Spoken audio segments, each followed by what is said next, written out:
This video is brought to you by my latest book, How to Play Melodic Rock Lead Guitar, a comprehensive guide to doing exactly that, playing melodic rock lead guitar.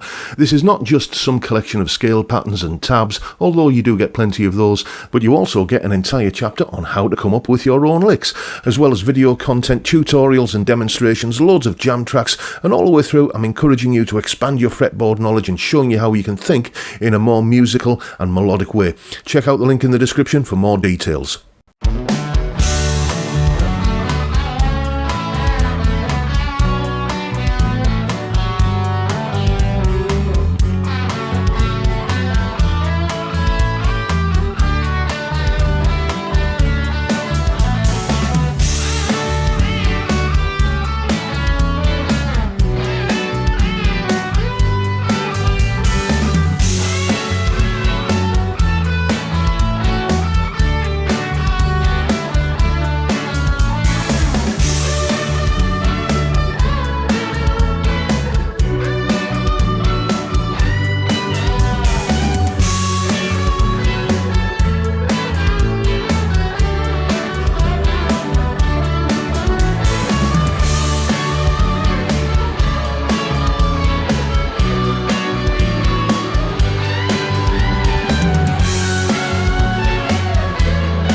Hello chaps, welcome once again to John Robson Guitar Tuition.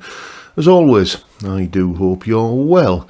You know that thing that happens every now and again, when all the ducks are in a row and the wind is blowing in the right direction and you come up with a solo that you just think, yeah, quite pleased with that one. Well, that's what you've just heard there, but whilst I will, kind of think, yeah, I didn't do a bad job on that. Most of the heavy lifting in terms of what was making it sound, to me at least, your opinion may differ, but to me it sounded like something I was quite pleased with. Most of what was making that, giving it that kind of melodic lilt, was the chord sequence that was going on underneath it. It's often underestimated the impact that a good chord sequence can have on what is played over the top of it. A well-written set of sequence of chords strung together can really enhance and complement any lead guitar part that's played over it. And it was the same last week when we looked at the minor key version of that, the sort of that While My Guitar Gently Weeps, Python Lee Jackson in a Broken Dream, that sort of minor key descending bass line chord sequence. Well, this is kind of like, I think of it as the major key equivalent of it. And here's some information about what makes it tick. Here is the explanation. Okay, much like the example we looked at last week in the minor key, where we're doing a descending kind of bass line thing, I think it was like kind of A minor going to a C over G, D over F sharp, and so on. Doing that kind of thing.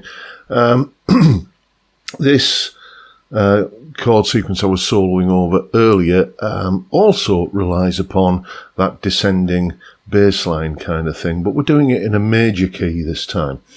We're in the key of D, and we start off with a D major chord. Then we go to an A chord, then a B minor, and arguably a B minor 7 after that. Then to a G, then F sharp minor, then an A, and then just turn around with D, G, D, and A. So there's nothing particularly remarkable about that chord sequence. It's the fact that many of the chords are played as inversions that gives it its special mojo, if you like. So we start with the D chord, then we go to the A, but we take the C sharp note, the major third of the A, and play that in the bass. And that takes us nicely down to a B minor. So you're getting... Then if you add an A note into a B minor chord, it becomes a B minor 7. The thing is, what we do is we add that A note in the bass, like that. So we're getting D, going down to an A over C sharp, to a B minor, to a B minor 7 over A, and that takes us into the G. Next up, we're going to play the F sharp minor chord, like that, and then we're going to go to an A chord. But this time we're going to put the 5th in the bass, the E note, like that, and then we go back to the D again for that little turnaround, D, G, D, A. So what's actually happening here is we're descending the D major scale.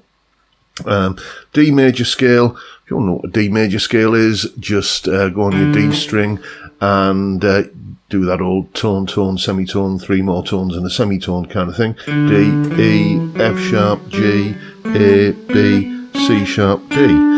So the bass line in that chord sequence is starting on a D for the D chord, then the C sharp for the A chord, then the B for the B minor, the A for the B minor 7, the G for the G chord, the F sharp for the F sharp minor chord, the E for the A chord, and then back to the D again. I'll try and mock up a fingerstyle version of it here.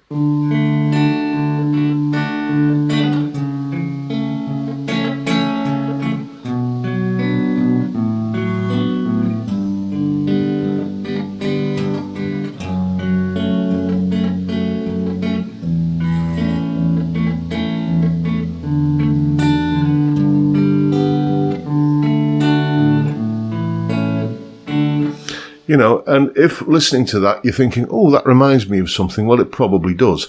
You're not a million miles away from White a Shade of Pale, or the verse section from Rainbows Since You've Been Gone, or When a Man Loves a Woman by Percy Sledge, or even, you know, you can kind of find little fragments of that chord sequence that where it's kind of descending at least part of the major scale in songs like All the Young Dudes by Mott the Hoople and No Woman No Cry by Bob Marley and the Wailers. So it's, you know, and another one as well. It gets used a little bit in Sylvia by Focus. So yeah, pretty commonplace little chord sequence, and the reason it gets used so much is because pretty much anything that you do over the top of it is going to sound good, as long as you kind of don't go horribly out of key, which can happen to all of us from time to time. As long as you don't go horribly out of key, it's going to sound, you know, pretty complementary to whatever you do over the top of it. Last week when I was doing the A minor thing, I made a point of just using the A minor pentatonic over that. And if you missed that video, go and check it out. You know, where I'm just using A minor pentatonic over the kind of thing. While my guitar gently weeps, springs to mind. But this week in the major key, I thought I'm just going to use the full major scale. So, you know, when I'm playing a major scale, I'm always thinking in terms of it being a pentatonic anyway. I'll take a D major pentatonic. How do we find D major pentatonic? You find the D note with your little finger. There you go. And then play that pentatonic shape there, everybody's favourite little box pattern, and that's your D major pentatonic, or you can think of it as B minor if you prefer to think of things in kind of that minor pentatonic format. same thing, whichever way you think of it. And then I'm just adding in the missing notes to make it up to the major scale. Where am I getting those from? Well, from the chords. Okay, a D major pentatonic has the notes of D, E, F sharp, A, B, D, E, F sharp, A, B, and so on. Okay, but we had a G chord in there, didn't we? So obviously that brings a G note along for the ride. So there's a G note. And the A chord has our nice little C sharp in there, so we can add C sharp notes in. So there's the C sharp, there's the G we added earlier, C sharp again, G, C sharp, and so you end up with, and then all of the other patterns kind of, you know, kind of, you can do that same thing to each of the other five, or each of the five pentatonic boxes, and you get your major scale. That's how I learned them. I knew the pentatonic boxes from pretty early on, and then I just started adding notes into them that gave me, you know, that I would harvest from the underlying chords, and without realising it, I was kind of learning major scales. But as I say, anything that you do over the top of either of these sort of descending bassline chord sequences, the minor one or this major one, will tend to sound very enhanced just by the pleasant lilt of the chord sequence. Give it a go yourself. If you're a Patreon member, then obviously, as usual, there's the jam track up there. But, you know, just try doing that little chord sequence. D, A over C sharp, B minor 7 over A, G, F sharp minor, A over E, back to a D, G, D, A, turnaround kind of thing. Do it in your looper pedal or in your DAW or whatever, and just have a fool around over the top of it. It really does make the simplest of licks sound very kind of melodic and tuneful and, as I say, enhanced.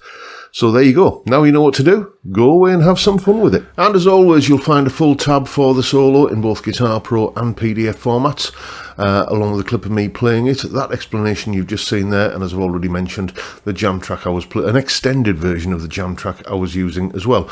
All of that is up on my Patreon page. There's the address, link in the description, as I'm sure you know by now, but I'll mention it anyway. It's $3 a month, or roughly £3 a month, and you get access to all of these additional goodies that go along with these YouTube videos. Usually about 3 times a week I post this kind of stuff, so, you know, £3 a month's not bad, is it?